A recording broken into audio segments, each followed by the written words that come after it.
I'm watching consumers, and when they pull back, like I think they're going to do this next 5 to 6 months, that's Mhm. when I go in. Yeah. Right? It's like hidden a candy store stuff, right? When demand pulls back, Zuber runs in because you just never know what's going to go on sale.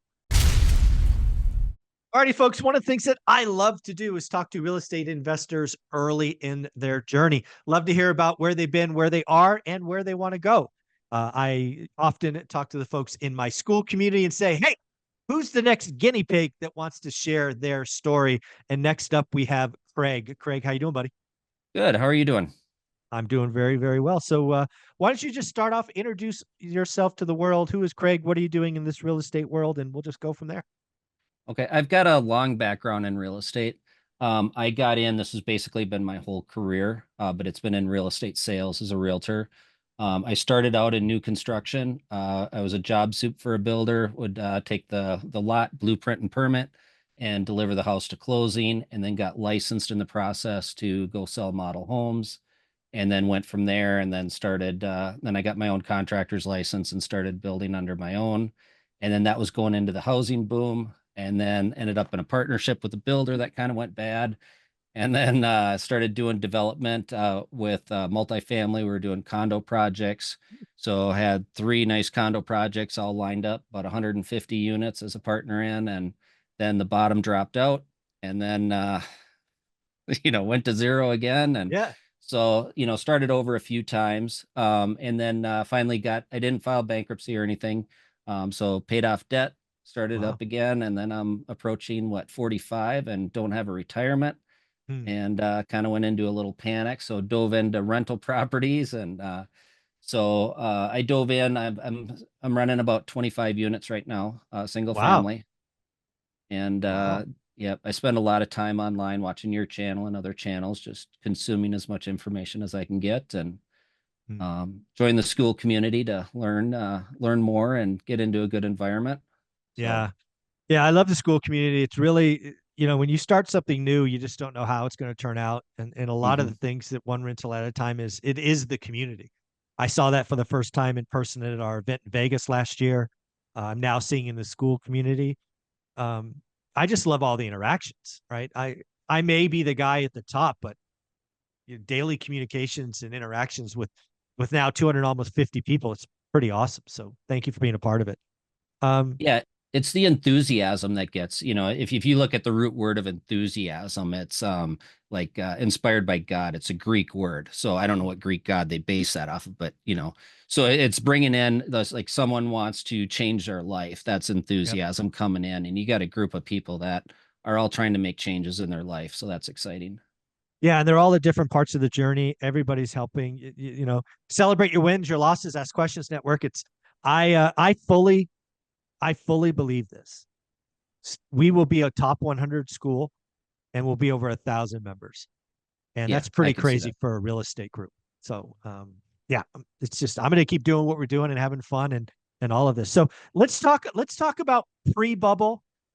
Let's talk about the bubble. I know it's painful, but just for the people that don't realize, it Kicking was the a PTSD. wild time. It was wild, right? Oh yeah. Uh, Yeah. yeah. So my journey started in '02, as you probably 2002 with Norris Drive, and I just watched housing because Fresno was going up at like 30% a year, some unhealthy amount. So we buy Norris Drive at 107. It gets to 300 by like 2006. And then all hell breaks loose and it falls all the way down to 75 grand. It's crazy. 2006 is when you felt it. That's when we felt the condo market and my market. And Yeah. And then where the where are you? bottom, Sorry. Minneapolis. Oh, mini. So the Okay. bottom really didn't drop out till about 2007 in the Mm, single family, but yeah. 2006 you knew it was there. Yeah. The writing was on the wall.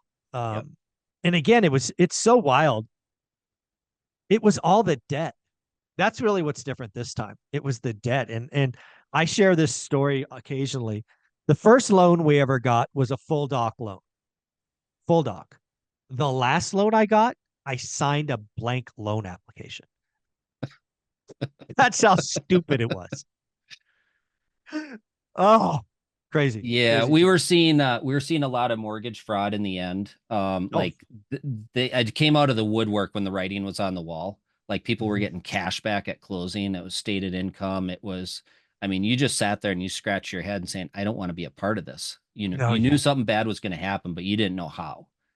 yeah, and you're absolutely right. And again, I've made a few very good calls in my life, but selling all my homes in '06 was a great idea. What clued you in on that? I mean, what where you just made that decision? Because you had good cash flow at that point, right? Oh yeah, we were cash flow. We were, 8 units. We were probably 2,500 bucks a month and growing. Yeah. So I went to a real estate meetup event with a guy named Bruce Norris, who's a California legend. And so this had to be '06. And his talk, California crash, got my attention, right? And again, you Hmm. got to remember, he gave this talk when the market is screaming higher. So Bruce Norris is a data geek. And I say that with the utmost respect and as a compliment. But he goes on this tirade for about 2.5 hours, probably 50, 70 charts, basically showing how California's real estate's about to explode. And again, I'm a California investor with all my eggs in one basket. And he basically talked about something called the affordability index, which I had never heard of. I have an Yep. accounting degree, MBA, involved in never heard of the affordability index. So what do? I go, wow, that's an interesting talk. Let me go look at the affordability index for Fresno County. And very quickly, I realized that Fresno County has done something it's never done before. The affordability index, I think, might have got as low as 11, and it's a scale of 0 to 100. And anything below 50 is bad. Okay, on that index, how do they rank 11? Because the index Basic, I'm used to is like 112, which means you have 112% of the median income will qualify for the median house in that market. yeah. So our in California, it's calculated differently. Basically, it meant 11 out of the 100 people could afford the median home. Okay. That's what it meant. So the lower the number, the worse it was. And his Same data, store, different scale. same scale, yeah, same Yep. data, different scale. Uh, so again, once you see that, you can't unsee that. And then what I did is I took the scale and I brought it back. I went back like 20 years, and Fresno had always been around 50, and then it was 40, and then it was 30, and then it was 20, and that just told. And again, I'm buying homes in this environment, and I know that frankly mortgage fraud is happening, and Hmm. I'm like, this is the only reason people are buying homes is they're lying. Because again, if you look at the activity, it was still screaming, but the numbers said only 1 in 10 could buy. So that just meant fraud. So I knew there was pain coming. I knew Fresno would be in trouble. I want to be really clear. I had no idea it would fall 75%. No idea. You went 75% down. We did Yeah. 40% down. Yeah. 75 peak to trough. That's brutal. 75%. It was awesome, dude. I was out. You were It a was kid in a great. candy store. You had the cash and the prices were 75% off. Yeah, it was wild. But yeah, that was one of my very good calls. And even better, I moved into apartments. I 1031 all this fake equity into apartments which were distressed because dude, you want to know what the worst time to be a landlord was with multifamily? It was '06. Yeah. Everybody was lying to buy homes. I had to give like 1 month free, no deposit, 1.5 months free. It was crazy times. Um, man, that was wild. It's wild to go back and think about those. All right, that's enough. That's enough. Bad stuff Memory lane. happens. Yeah, memory lane. Yeah. It's just wild to go back there. Yeah, and it's Um, ironic where I'm at now, who you just met.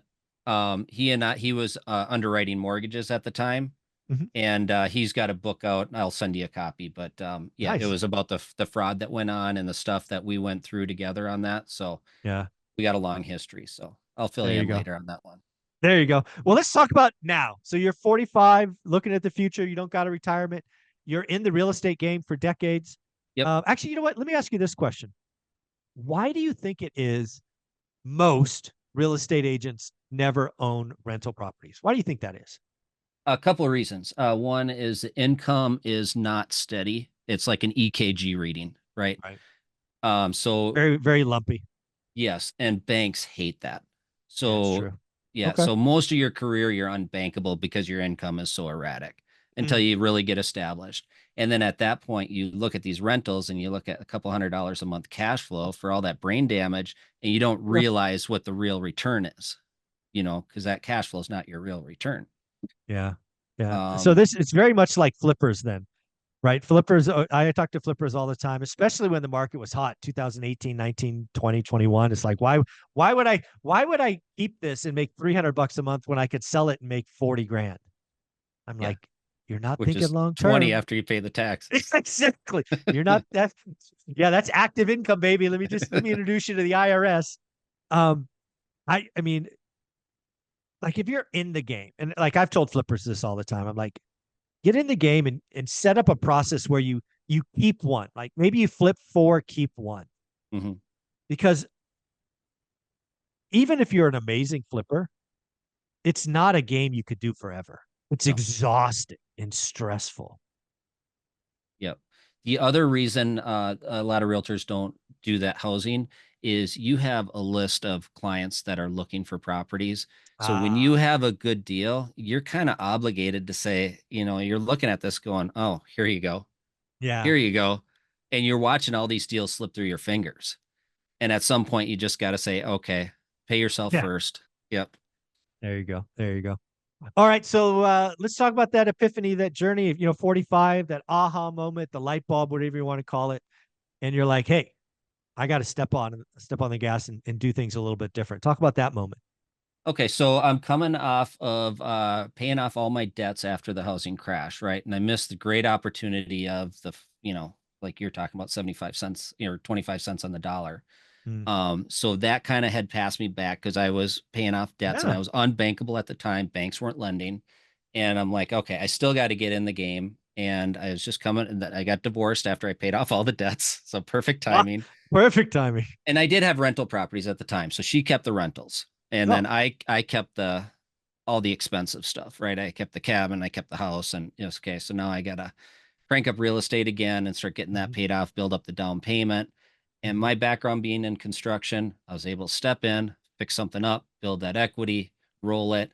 I Nice. never did a burr strategy to perfection because I kept a lot of that sweat equity in the deal, Mm. but it Okay. didn't it didn't burn up all my cash. I could pull a little bit out and then roll it.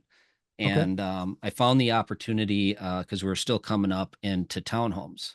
Um, Mm. they were underpriced for what you got for rents.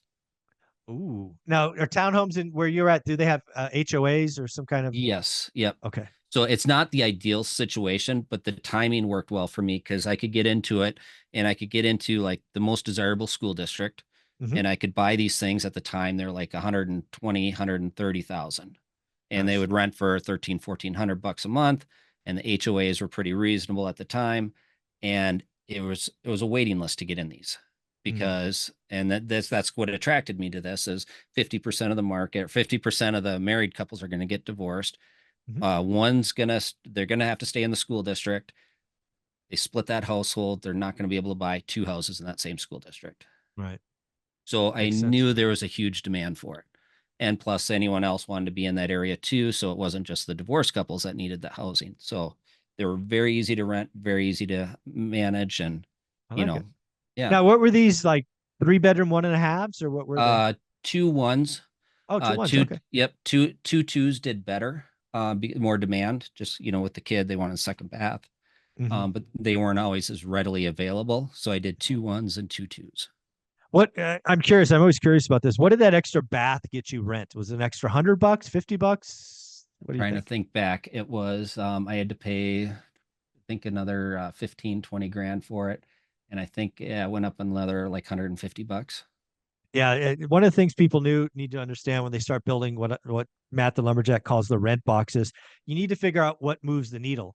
Extra bath, extra bedroom, covered parking, garage, street parking, right? There's always these things that move the needle. And to me, in my market, an extra, even a half bath gets me more rent sometimes than an extra bedroom.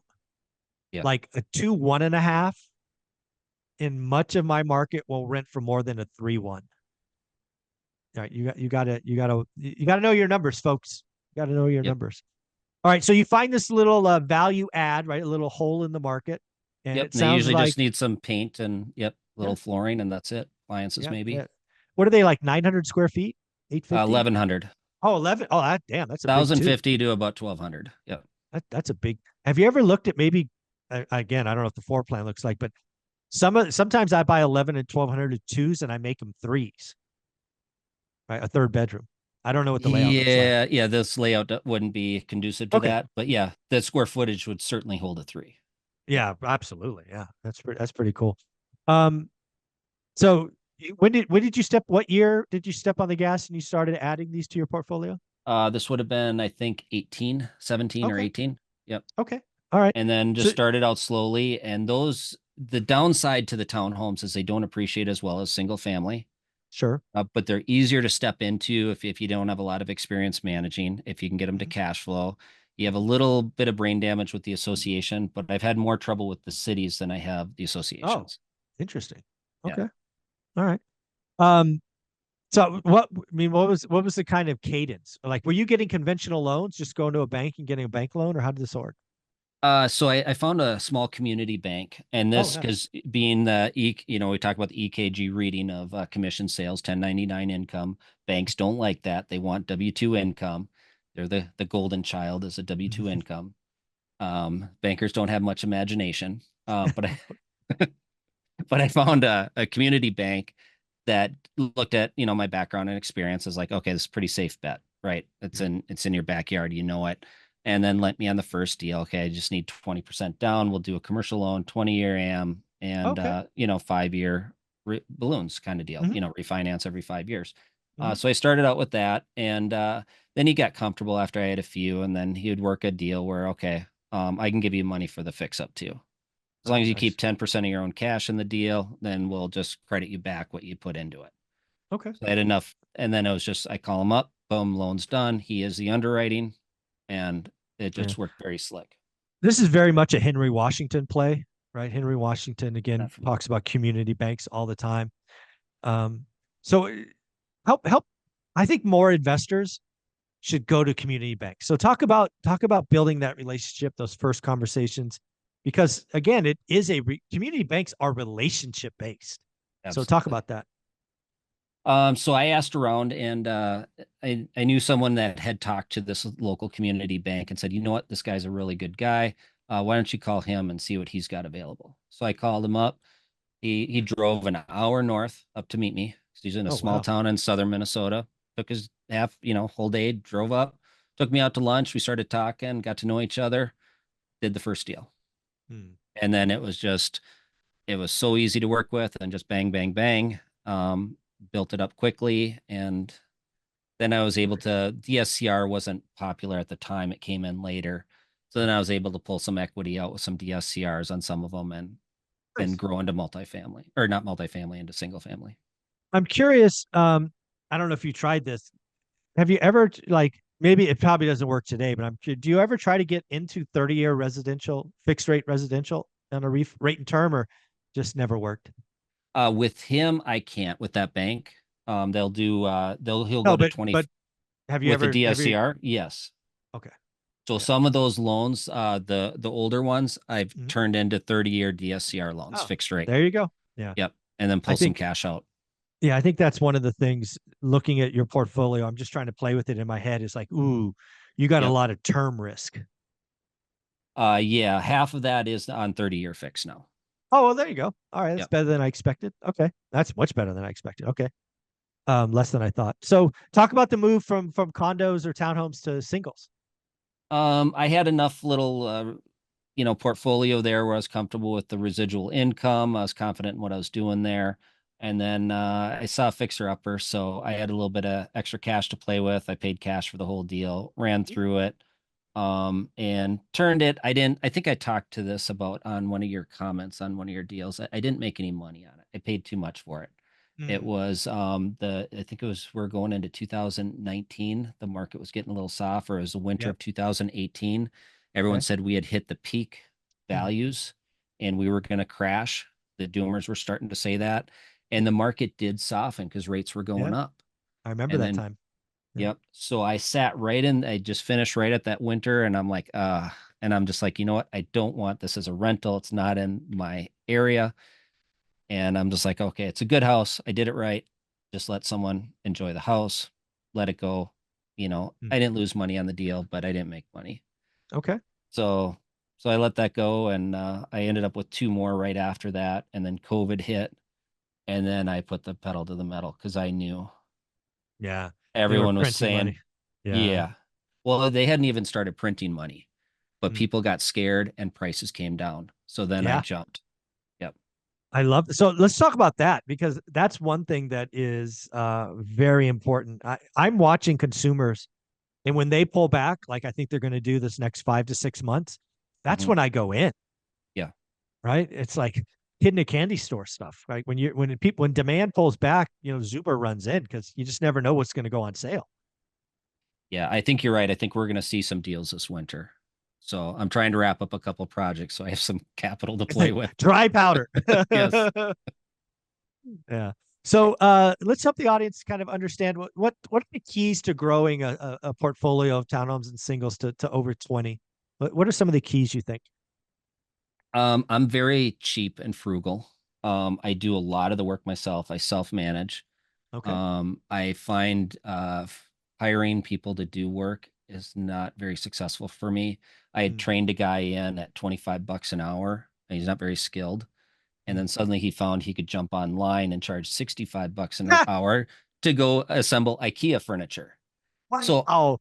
yeah. And I'm like, okay, I can't compete with that, you Right. know, and I can just build this sweat equity and I'm going to build up this war chest that I wish I had taken advantage of the lower rates and done more of the 30-year fixed at the time, but I wanted to keep just because of my past experience, not Mm-hmm. leverage up. I didn't want to be Right. leveraged up.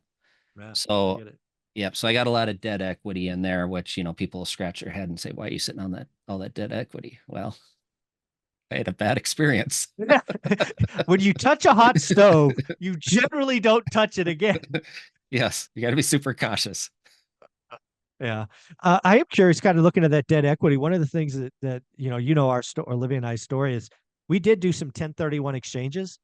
Hmm. Have you ever thought about repositioning some of that debt equity into a slightly bigger asset, or are you comfortable just banging out single family homes? No, so I've done single family construction and then I also did multifamily development. So we were Right. doing 50 unit condo buildings. Ooh. So yeah, so if those opportunities appear, which I think you're right, when those commercial loans start resetting, I think there's going to be opportunities there. And absolutely, I am totally looking at the 1031 exchange as a way to leverage up. So Yeah, that again was back to our good call was we took all that equity and we moved it into apartments that were yeah, it was just spectacular timing. Um, so where do you go from here? What's next for Craig? like we talked about is I need to finish up these projects because I'm doing the work myself. Yeah, I'm running into situations where I'll hire a contractor to come in to go set 6 doors. And I'll yeah. come in and there and all 6 doors are set up wrong. So then I go hire another crew to come in and they screw them up even more. Oh So my then I'm goodness. finally, okay, I'm going to do it this weekend and I'll go do it myself. Right. That's what I'm fighting in my marketplace. And I think that's true across the country right now. And it's Yeah, I think so. expensive to hire these people too. Yeah, there's a Yeah. lot of inflation. I mean, yeah, I see it. I see it in my monthly reports. Everything's ACs are more expensive, repairs are more expensive. It's just a lot more expensive. Even than Yeah. 2 years ago, it's more expensive. Yeah, and I don't think that's coming down. No, no, no. One thing I've learned about prices is once they're up, they're not going down. They may be flat for a while, but they're not going down. Yeah. That's definitely something I've learned.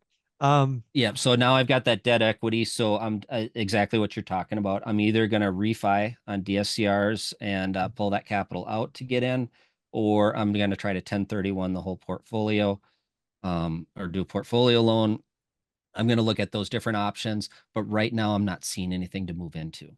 no, Are yeah, you it's seeing it's anything come it's out yet? no, I am seeing inventory build, Hmm. which again, this is all part of extend and pretend, right? It's starting to Yeah. build. It's going to be 2025, probably summer 2025 before banks have had enough. Because I think what's going to happen is the owners today that are in trouble, They're going to get a year extension, no problem. But what happens, and again, I've been here before, I bought these before. That owner who's upside down knows they're going to lose the building, even if they got the year extension. So they're going to stop investing. Everything's going to be a band aid. So you're going to see the quality of these buildings just go one direction. And then eventually the bank's going to do an inspection and go, oh my God. And then it'll just flip a script. So it's Do you coming. think they're in a little bit of denial right now? Absolutely. I mean, it might not be denial. It might be the only way they can stay solvent. Okay. Right. Right. I think there's some solvency issues out there in some community banks or regional banks, and they have to extend and pretend. Okay. So Um, then the strategy would be the community banks or the regional banks? well, I would start with, like, it seems like you have a great relationship. So I have a community bank in Fresno that I work with, and every year I have to go see them. Hmm. And so this might have been 15 months ago. So it might have been last year. We went in, we did the song and dance, blah, blah, blah. It was all fine. He goes, hey, do you got 10 minutes? I'm like, dude, you're my banker. Of course I got 10 minutes. And he goes, you see that manila folder over there? I go, yeah. I don't know, it's about that thick. And I go, yeah. He goes, those are all the loans that I can't refi. I can't extend. Right. And I'm like, so the first thing I thought is, are they distressed? He's like, no, we just have too much residential um, property. Our product mix is wrong. So yeah, there's problems brewing Okay. out there. Every bank will be different, but you got to have conversations and So let then them I should know. spend this fall and winter just meeting with these small banks, building Yeah, relationships. if exactly, I would try to meet every banker at a community bank with less than 5 branches. That's what I Okay. try to do. Yeah. And I'd be Okay. clear. I'd tell them what you're trying to do. I'd show them my track record, show them that you're not like everybody else. You got a lot of equity. You're not over leveraged. You've been here before. And you know that there's pain coming. Yeah. I think I don't know, if you met 15 bankers over the next 6 to 9 months, you probably get 3 or 4 phone calls. I don't know if there'll be any deals, but that's what bankers are going to do. They're going to have a short list of people they call and say, hey, I got a problem. Can you help? Dude, I had a bank president cold call me years ago. He saw what I was doing to the apartment next door and he goes, do you want mine? I'm like, maybe. Let's meet at the property and talk. So yeah, your job is to get known at these community banks. That's what I'd be doing. Okay. And then you've done 1031 before versus Oh yeah. cash out refi. What do you find easier and quicker? Oh, no question. Cash out refi is quicker. It's Okay. simpler. Although a 1031 is that's if you really want to talk about adding wealth, it's the 1031 exchange, right? You take 100K in equity from a house into a 10-unit building that's underpriced, and then you fix that up. It's just crazy wealth generating. That's the next level I got to get to. That's the Yeah. school community. There you go. There you go. Again, thank you for being a part of school, answering questions, networking. Folks, if you are a part of school, let Craig know how he did in this interview. I appreciate you, man. Thanks, Michael. You have anything that people can follow you or reach out to you? I've got a small YouTube channel, Craig Kamen, MN. And then I'm on X. You and I do some exchanges on X, so that's always a good time. There you go. Folks, if you don't know what X is, it's Twitter. I'm going to call it Twitter. X. Twitter. Just give me a break. All right, Craig, take care of yourself. Have a wonderful day. You too. Thanks, Michael. Thanks. Bye. Bye.